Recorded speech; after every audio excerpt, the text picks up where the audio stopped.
Hey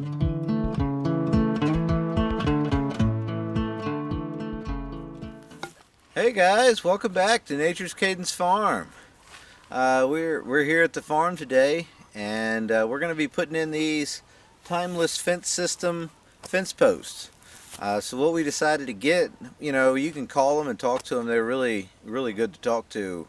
Great customer service, by the way. But yeah, so I called them and they recommended if I wanted a fence 5 feet tall, I need to have 1.5 feet in the ground.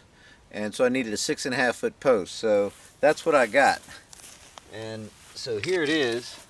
Here's the 6.5 foot post. And then we went ahead and got the 1 3/4. Let me flip this around so you can see it. So that's what we ended up getting. 1 3/4 by 6.5.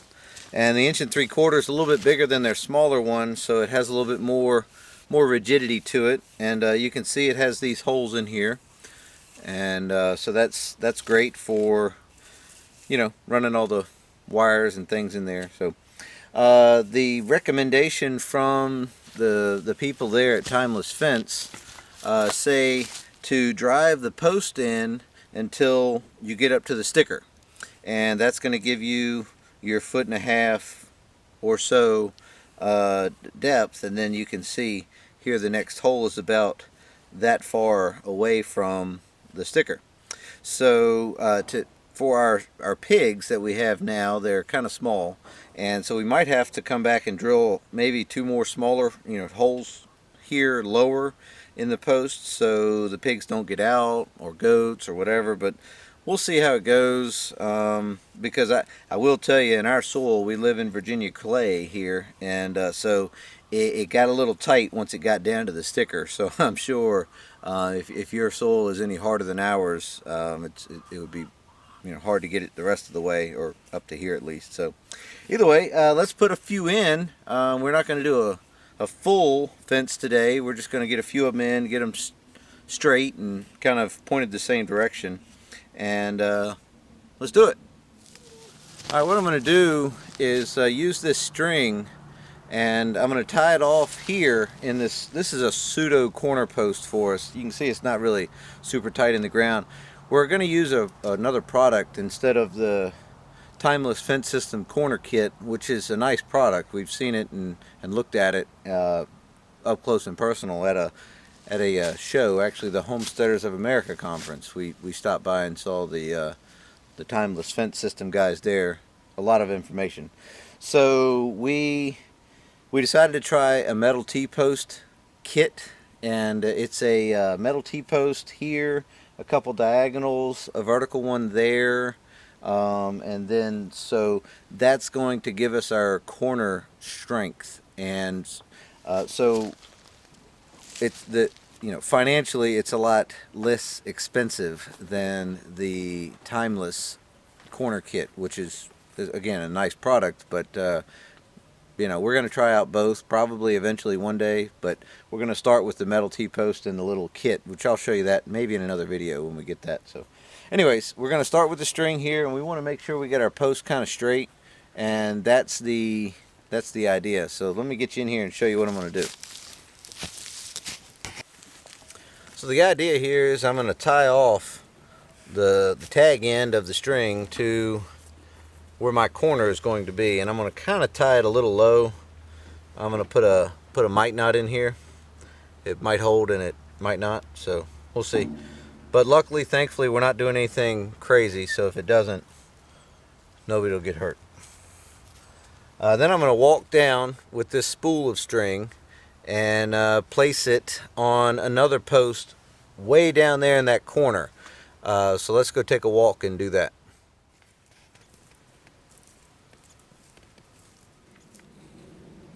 We pulled the string all the way down to the corner of where the fence is going to be. I'm going to temporarily drive this post into the ground. This is going to represent our other metal corner post that we're going to have. But here's the string.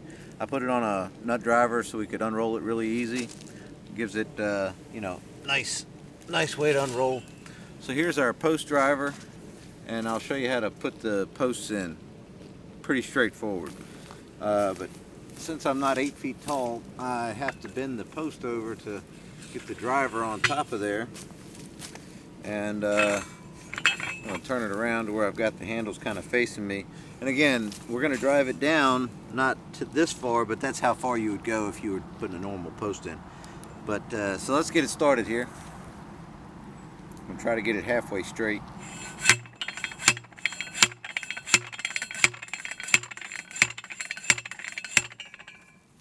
That's pretty good. That's in there enough to where we can get it out later if we need to, but it's in there tight enough to hold our string. So let's see here. I'm going to wrap the string around here. So pull it nice and tight and kind of just wrap it around there a couple times. Again, nothing spectacular. Oh my gracious. We've got a backlash. Then I'll maybe tie it a couple times like that. That's really all we need. All I need is just a guide, you know. So that's there. Now let's go put the rest of our posts in for the line. We're up here at the top where we started at, where we started the string. And Mrs. Cadence and I have been, we'll call it deliberating amicably. And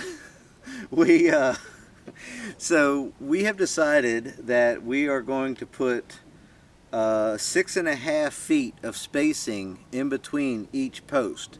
Now where you live, that might sound ridiculous. You might live and say we need them every 4 feet. I don't know.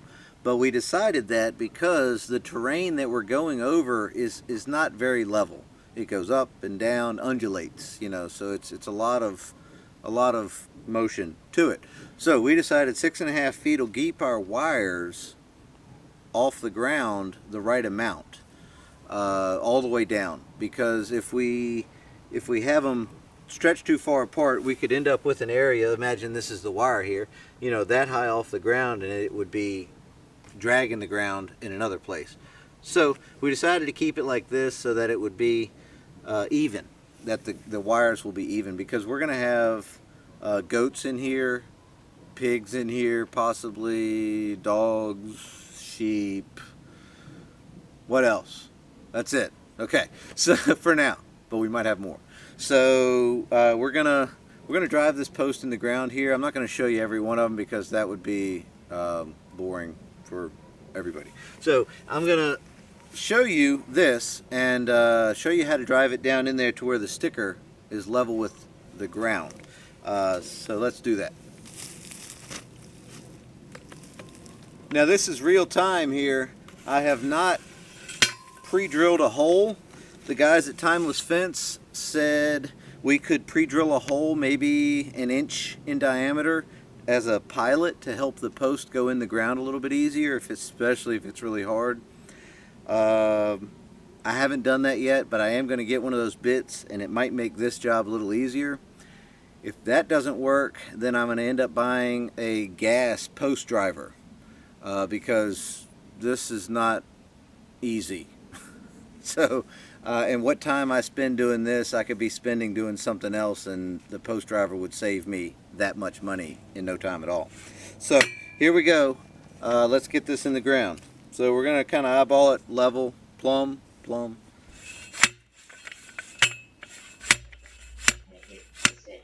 it kind of twisted on me a little bit. I'm going to try to get it straight. Looks like it might have hit a rock there. There we go. So it looks good.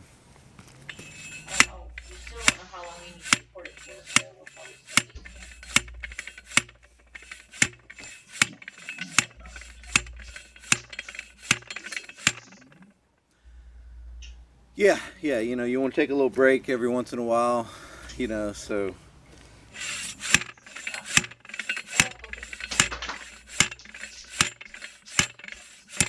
It might not look like it, but it is going in.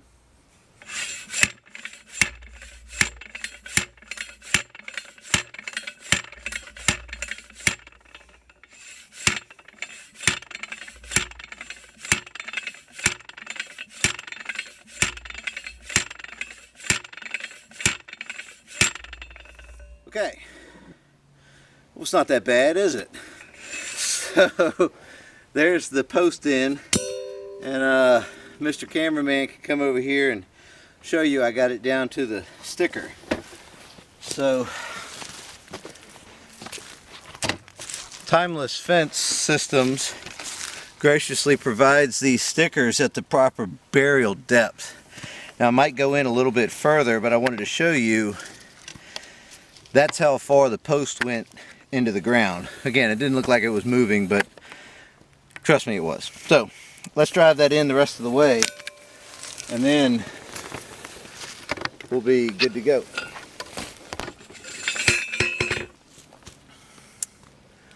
Ready?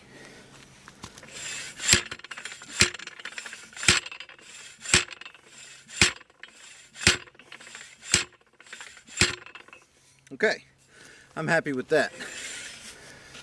Oh my gracious. That's why I'm talking about getting a some type of pilot bit or a gas driver. Either way, the post is in the ground, and you can see we've got a whole nice run of them to put in. Not a big deal, you know, whatever, we'll get them in, no time at all.